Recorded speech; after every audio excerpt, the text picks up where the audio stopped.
If you're in a points league, we're talking about sleepers. So wake the F up. Michael Bolton. Thanks, Josh. It's Michael Bolton here, and it's time for another episode of the Locked On Fantasy Basketball Podcast. Let's get to it. Let's get to it, indeed. You are Locked On Fantasy, your daily NBA fantasy podcast. Part of the Locked On Podcast Network, your team every day. Hello and welcome to the Locked On Fantasy Basketball Podcast, brought to you by Basketball Monster. My name is Josh Lloyd, and I'll show them what one screwball can do. I'm also the lead fantasy analyst at basketballmonster.com, and today's episode is brought to you by FanDuel. Right now, new customers can bet just $5, and if your bet wins, you'll get $300 in bonus bets to use across the app. Download the app today. Thank you also for making Locked On Fantasy Basketball your first listen every day. We are free. We're available on all platforms. Locked On Fantasy Basketball Bowl is open. There are points league spots, category league spots, roto spots available. There will be some new leagues, draft and stash. I'm still working on the auction stuff. So there's some complications with it, but that's okay. Best ball stuff probably will happen as well, but at the moment, the ones that are up, we're talking categories and points leagues. This show here is a points league show based on sleepers on Yahoo and ESPN. If you want to join Locked On Fantasy Basketball Bowl, the link is in the description. There's a QR code on the screen. It's linktree/LOFB Bowl to join up. So go ahead and join up. What we are talking about here is, of course, sleepers. And again, it's an overused term that really has lost a lot of meaning. But what we're just talking about is where players are either positioned by rank or by current ADP. Do I think there is a significant amount of value in selecting those guys around that spot, that even if you went a little bit earlier on them, you would still be able to extract some value out of it? That is how I'm using that term. Now, when we talk Yahoo default scoring, or when we talk ESPN default scoring, which is what I'm going to do here, we're going to have two sections of the show, Yahoo scoring and ESPN scoring, because the formats are a little bit different. I am going to be, when talking about Yahoo default scoring, referencing Yahoo ADPs and Yahoo rank. But of course, you can play Yahoo default scoring on any platform you want. You can play it on ESPN. You can play it on Fantrax. You can set up your league to have that scoring system if you want. So it can be a little confusing, or not confusing. It might be confusing if your league does this. If you're running Yahoo default scoring on ESPN, and then I'm showing you the Yahoo rank and the Yahoo ADP and where the values are, it won't necessarily align on ESPN. That's what does make talking about points leagues in a general thing, and people say, oh, talk more points leagues. Again, what I talk about is at least 85% translatable across all formats. Part of the reason it is difficult to specifically talk points leagues is that everybody thinks they know best, and everybody thinks they're going to make a tweak, and they're going to change this setting, and they're going to make this here, and this is the best way to do it. Therefore, any reference to 30 points, or 40 points, or 50 points, or 100 points, or 10 points, or 20 points, or the value of a player doesn't mean anything. Because if you are on ESPN and running Yahoo default scoring, then the ADPs don't match up. If you're on Yahoo and running ESPN default scoring, but you're adding a 50-point bonus for a triple-double, well, it doesn't match up. It all is all over the place, making it, again, difficult to create content like I do that is applicable for as many people as possible. So it's another reason why people say, hey, how come when you're talking about pick range, you don't say this guy is a $5 auction player? Because when you're talking auctions, salary cap drafts, is the price of a player changes significantly depending on what the player before was chosen for, and any tweak to league size, budget, roster size, roster active versus bench means the pricing formula is completely different. So again, the numbers that you provide in a lot of cases in those and with points leagues can be more misleading than they can be positive or providing information.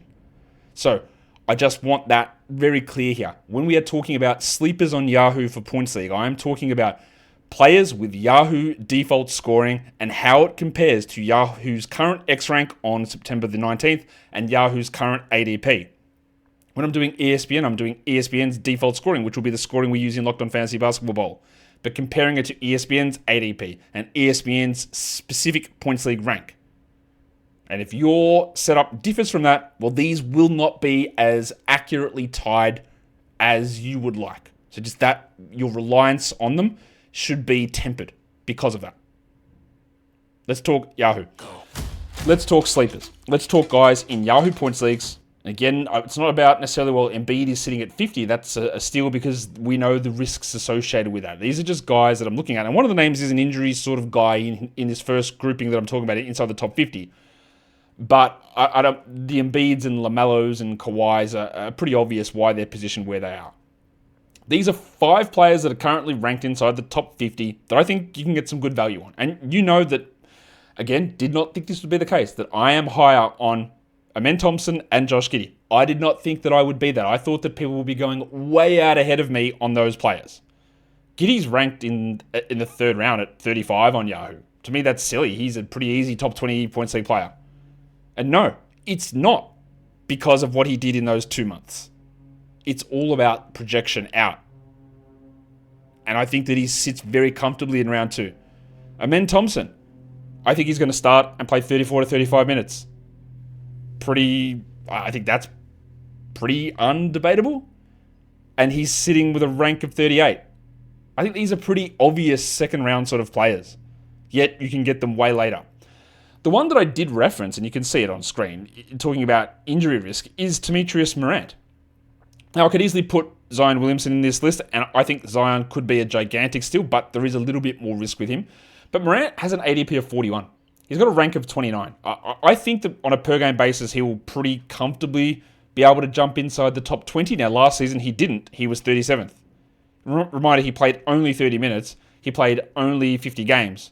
He was all over the shop. But I do think that Thomas Isolo is going to open things up a little bit more for him.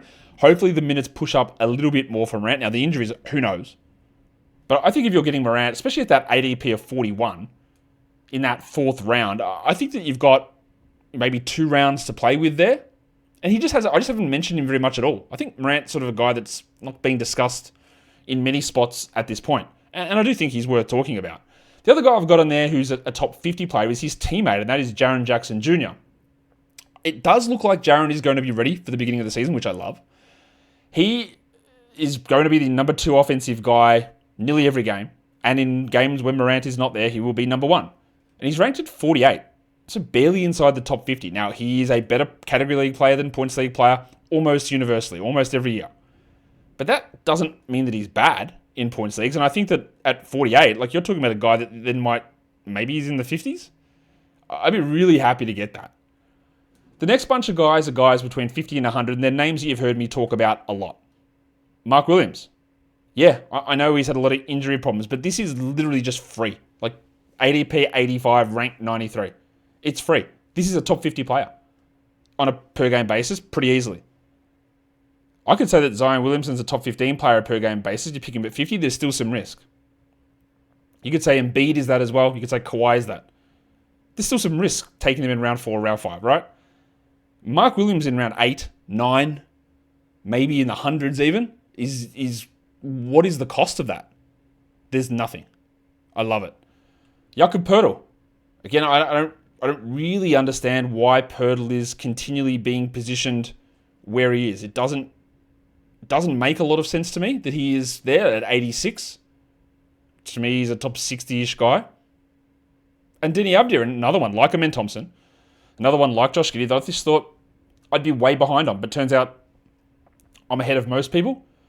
Abdir was 73rd in points leagues last season. Now, they have a weird team still. The team is strange, but they don't have Anthony Simons. They don't have DeAndre Ayton. And I expect that Abdir will start. He might not, but I expect that he will start. He played 30 minutes a night. Again, if we think that he's only playing 30 minutes a night, then his ADP of 60 is probably about right. But I don't think we think that. I think we think he's a 33, 34-minute guy. So I see absolutely zero concern with him at this area. It seems relatively obvious, I think. Peyton Pritchard. A lot of this depends on whether he's going to start or not. But again, much like Mark Williams, what are we risking here? Ranked 96, ADP 83. Should beat that without too much problem. And then the last one is Vooch. I think Vooch is ranked at 66. As much as I am critical of Nikola Vucevic, I don't think I'm critical. I think I'm just accurately assessing him without fluffing him up the wazoo. But at 66, I would take him every day there. In a points league especially, no problem with taking him there. category league even as well. Like if you take him at 40 or 29 or something, like that's silly to me. But at 66, I got no queries, no concerns, no hesitation whatsoever. We've got more sleepers to talk about. Before we do that, today's episode, though, is brought to you by Open Phone. If you're running a business, you know that every missed call is money left on the table. Maybe you are sleeping, not getting your sleepers ready. But with Open Phone, you can make sure you don't miss any of those calls. Because if you know if something's urgent, you're not going to wait around for a call back the next day. You want it sorted straight away. Open Phone has the AI agent handle after-hours calls, answer common questions, and capture those leads so you never miss a customer. Plus, it's available just from an app on your phone or computer where you can check all of those business communications, and the shared inbox enables everyone in your team to pick up the conversation at any point. Open Phone is offering you guys 20% off your first 6 months at openphone.com/lockedonnba. That is openphone.com/lockedonnba. And if you have existing numbers with another service, Open Phone will port them over at no extra charge. Open Phone, no missed calls, no missed customers. All right, we're here talking about fantasy basketball sleepers. We're here talking about sleepers for the Yahoo Points League scoring system using the reference points of Yahoo ADP and Yahoo rankings. So we've gone through the first batch of names, and there's another bunch of guys here who are in that 50 to 100 zone that I just think are tremendously undervalued. I would have been higher on Emmanuel Quickley this season had Brandon Ingram not been traded at the trade deadline. I thought that he was going to be a relatively obvious big boost guy. I'm still pretty high on him, but not as high as I was. He's ranked at 80th. I think that Quickley's ability to shoot is better than anyone else in that starting lineup, without any question. He is a good passer. He's a tenacious defender, and he just got compounding injuries last season that ruined the year. I think that getting him at 80, I don't know that he's going to be a top 40 player, but I think there's a possibility of it. I think it's possible, and I love that upside there. And Onyeka Okongwu is ranked at 97 with an ADP of 92, and yes, Porzingis is there. I'm not overly worried. If I can just accumulate 20 spots of value from a lot of these picks, and you can't always do that, but if you can, that goes such a long way to winning, especially in points leagues where build doesn't matter. If you can just gain 20 spots, 2 rounds of value on each pick, you are going to be successful. And I think Okongwu, worst case, Porzingis plays 30 games, Okongwu's then a 33-minute-a-night guy being a top 35 player. It's so obviously easy. And worst case, Porzingis stays healthy, Okongwu plays 27 a night, well, he's probably better than 97 anyway. I just see no downside on that. Julius Randle is one of those guys that does tend to be better in points leagues. Therefore, the rank of him at 67 is a little confusing because Yahoo's X rank does, I think, tend to skew, because Paolo Banchero sits at 13. It skews towards points leagues. Therefore, having Randle at 67 makes no sense to me. Randle should be way higher than that. He is a better points league guy than category league player. If you said that 67 for Julius Randle in a category league was not good, I would say, okay, fine, you can have that opinion. But in a points league, I don't know how that goes wrong. I also think that Alex Sarr is in a pretty good spot for this upcoming season. I'm pretty interested to see what he's going to do. Now, Yahoo's adjusted him pretty aggressively. He's got a rank of 74 with an ADP of 73, but I actually think he can be a top 50-ish points league player around that mark. So I actually think there is some value there. Now, I wouldn't reach into the 50s to get Alex Sarr, but I would like to take him in this area, in that 70 zone. And then Shaedon Sharpe as well. We talk about the confusion with Denny. It applies to Sharpe. But I think that he should be our worst top 80 guy. It might not happen, right? Maybe it's bad. Maybe this one's just a bad call for me. It is possible. But I do think they're going to give Sharpe an opportunity to show more than he has in previous seasons. And I think that if he's just getting enough minutes, he'll beat that number. I think that it's there. That one's one I'm not entirely confident on, but I feel all right about it. As much as I don't like taking Jalen Green in certain spots in category leagues, in points leagues, go for it. He's ranked at 75 or 65 with an ADP of 72. He is going to be the number 2 guy in Phoenix behind Devin Booker without really any question. Now, we still have all the concerns of does he have a pass or rebound or what's his efficiency like, but with Yahoo points leagues, you know the score. Sorry, that doesn't matter. What matters? Minutes, usage, scoring. They are the big 3 in determining Yahoo fantasy points leagues. And someone's going to say, well, but the other stuff adds up. It does, but it pales into insignificance. If you can have high usage with high minutes and score a lot, It just goes a long way to making you a better fantasy points player. So Green, at that spot, I love it. For category leagues, I hate it. Andy Wiggins has an ADP of 101. His ranking is a little bit better at 88. I don't really see many threats for Wiggins in his playing time or his role. Do I think he's got top 50 or 60 upside? No, not really. But I think that at 101, again, can we just chop off 20 spots of value there? I think that's a reasonable assumption. I'm not going to go into all of the guys outside the top 100 that I love, because there's quite a few of them, and especially not talking about the flyer type guys, because there's going to be separate shows on those upside picks. But these are 4 guys I want to talk about here who sit with either ranks or ADPs outside the top 100 that just should be like 30 spots higher, 40 spots higher. You know who they are. I've talked about them a million times. Amen Thompson's one of them. I have worries about how the shooting is going to be used by old mate JB Bickerstaff. But if he plays 30 minutes, the rank of 106 and ADP of 97 just will not matter. Like, he's going to be so far ahead of that. What about Matas Buzelis? He's got an ADP of 102 and a rank of 121. I think we look at Buzelis and think that he was a little bit disappointing last season as a rookie. Yeah, okay. I can get behind that. But do you know that he only played 19 minutes a game? He played 19 minutes. Yeah, he averaged 17 fantasy points, 9 points and 3 rebounds. They're not good numbers. Like, I'm not here to lie to you and tell you they are. He played 19 minutes as a rookie. I will be stunned if he is not starting heading into the season and playing 30 minutes a night. Like, just say 29 minimum. I will be shocked at that. I expect big steps forward from Matas Buzelis this season, and again, the cost of acquiring him is pretty small. Kevin Porter Jr., I do think that his rank and ADP is going to come in really hard soon. His ADP is at 130, his rank is 128. He is much better in points leagues and category leagues.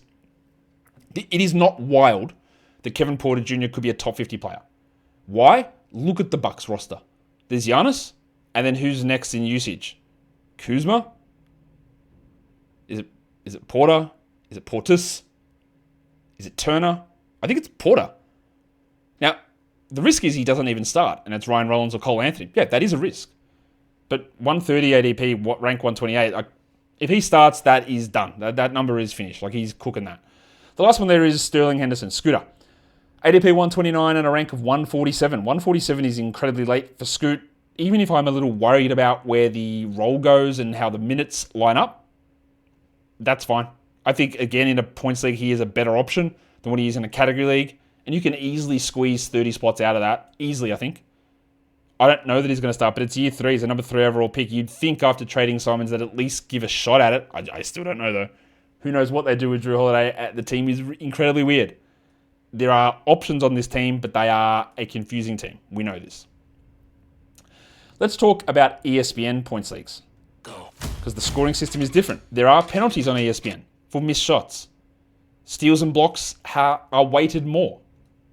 So let's go through these guys again, understanding we're comparing ESPN scoring to ESPN's ADP and ESPN specific points league rankings.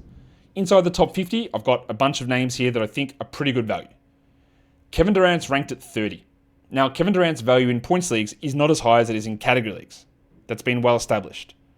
But ESPN points leagues favor Durant more than Yahoo points leagues do. And at 30, I just think that there is 15 spots of value in there? Maybe. That's a lot. I've talked about Josh Giddey already. I've talked about Amen Thompson already. All the same stuff applies on ESPN points leagues. A name that I have to bring up here, though, is Jalen Johnson, who's got an ADP of 53 and a rank of 43 on ESPN. Johnson will beat that number per game without really any question. Yes, I know there's been some injuries for him. That's true. I'm not that scared of it, really. I think it's just a couple of weird, fluky things. Look, if his shoulder keeps popping out and we get that injury again, then I'll start to be more concerned, but I'm not really worried about it at this point. I just think that's a lot of value. And then we already talked about Ja Morant, who's got an ADP of 31. And again, I think this is a top 15 upside player. There are risks associated with it, very obviously. But I do think that we're talking a little bit of value for someone. Again, I just wanted to highlight because I don't think he's really being spoken about very much at all. We've got more ESPN sleepers to talk about. Today's episode, though, is brought to you by FanDuel. With the NFL season here, FanDuel is making sure that you're ready for kickoff every week with a can't-miss offer. Right now, new customers can bet just $5. And if your bet wins, you'll get $300 in bonus bets to use across the app. With FanDuel, it makes it so that you can put all of your football or sporting knowledge to the test, whether it's player props or futures or money lines or spreads or totals or same-game parlays or multi-game parlays, whatever it is. It's quick and easy, and it's the best way to put that knowledge to the test. So if you're ready to play, download the FanDuel app now by visiting FanDuel.com to get started. That is FanDuel.com to place your first $5 bet, and don't forget to gamble responsibly. All right, we're talking ESPN Points League sleepers here. Points League, ESPN Scoring, ESPN Sleepers, ESPN ADP, ESPN Ranks. We've gone through 5 names there. Let's go to another batch of 5 names with some names we've spoken about already, so I'm not going to highlight those guys specifically or talk about them. Mark Williams there, of course, with an ADP of 103, again, completely free, that is. Jakob Poeltl, ADP of 87, very easy, but I want to talk about this one. Why on earth is Brandon Miller of the Charlotte Hornets ranked at 109? Why is his ADP 95? I just don't understand. I know that he missed a lot of time with a wrist injury last season. Are we really thinking he's going to tear a wrist ligament again and miss games? I just can't understand where we would sit there. Like last season, Brandon Miller was the 68th ranked player on a per game basis in ESPN Points Leagues, averaging almost 35 fantasy points. 109 is just a ridiculous fall. I don't get that. Again, I thought we would come in and I'd be much lower on Denny Avdia than others, but he's got an ADP of 89. 89. Why is that? What are we doing? That is just exactly what he did for the entirety of last season. So it's assuming that he's playing 30 minutes a night and being the guy that was off the bench for the part of the first third of the season. I don't think that's accurate. So good. I'm good with it. What about Peyton Pritchard? ADP of 98, rank of 88. Okay. Again, I've laid out the case for Peyton Pritchard. If he doesn't start, we're less interested, but there's no Tatum, there's no Holiday, there's no Porzingis, there's no Horford. There might be an injured Brown. White might sit out games. Simons might get traded. I don't think that the cost of getting Peyton Pritchard at that spot should give you any doubt at all.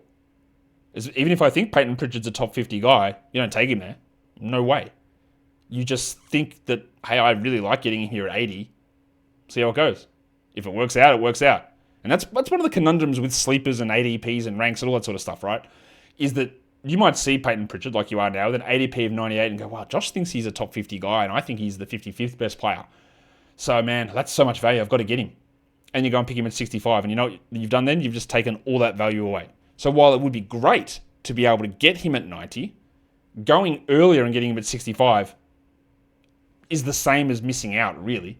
Because you're not acquiring the value that you thought you were getting. You're just getting a player who's good, which is good. It's good, but you're not getting that big boost.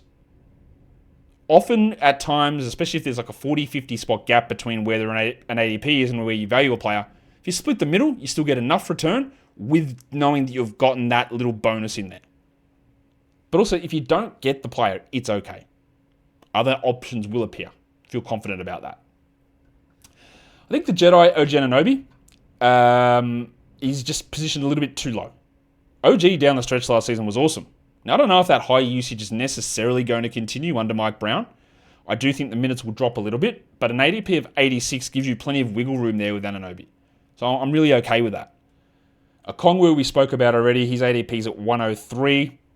Not a tough one for me at all. Remember, he didn't even start. He started like the last third of last season, and he was the 83rd ranked player in ESPN Points Leagues. So look, this is not tough at all. Rank for Julius Randle on ESPN is 75. Again, where is the risk in that? I don't think it exists. Like his ESPN Points League numbers last season, they weren't super strong. I'll grant you that. I think he's going to be better.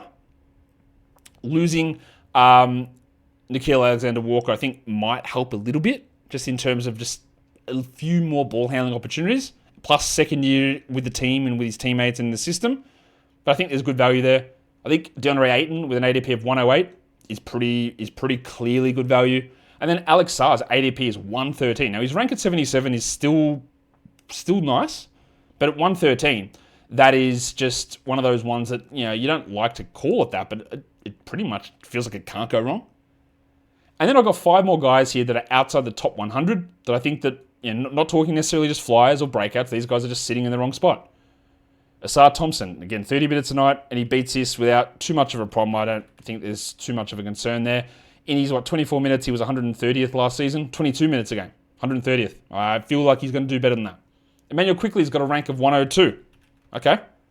We know that there were a lot of injuries. He was 90th last season. So we're expecting him, based on this, he played 28 minutes a night, to either to play fewer minutes and get a usage hit. That seems unrealistic to me. Tamani Kamara has an ADP of 130 with a rank of 121. Kamara's value in category leagues is better than points leagues, but last season he was 120th. So that's again just like rolling back the same stuff? Don't think so. Matas Buzelis at 139. Pretty easy for me there. Like I've spoken about Buzelis. He didn't play many minutes. I think we're getting 50% more minutes added at least. And let's just conservatively, like if you just add 50% of his fantasy points on, we averaged 18, so put him up to like 27, then you're right on line there without any individual stat improvements at all. Like no like rate improvements. And the last one is Superman, Kelly Ware. ADP of 134, rank of 118.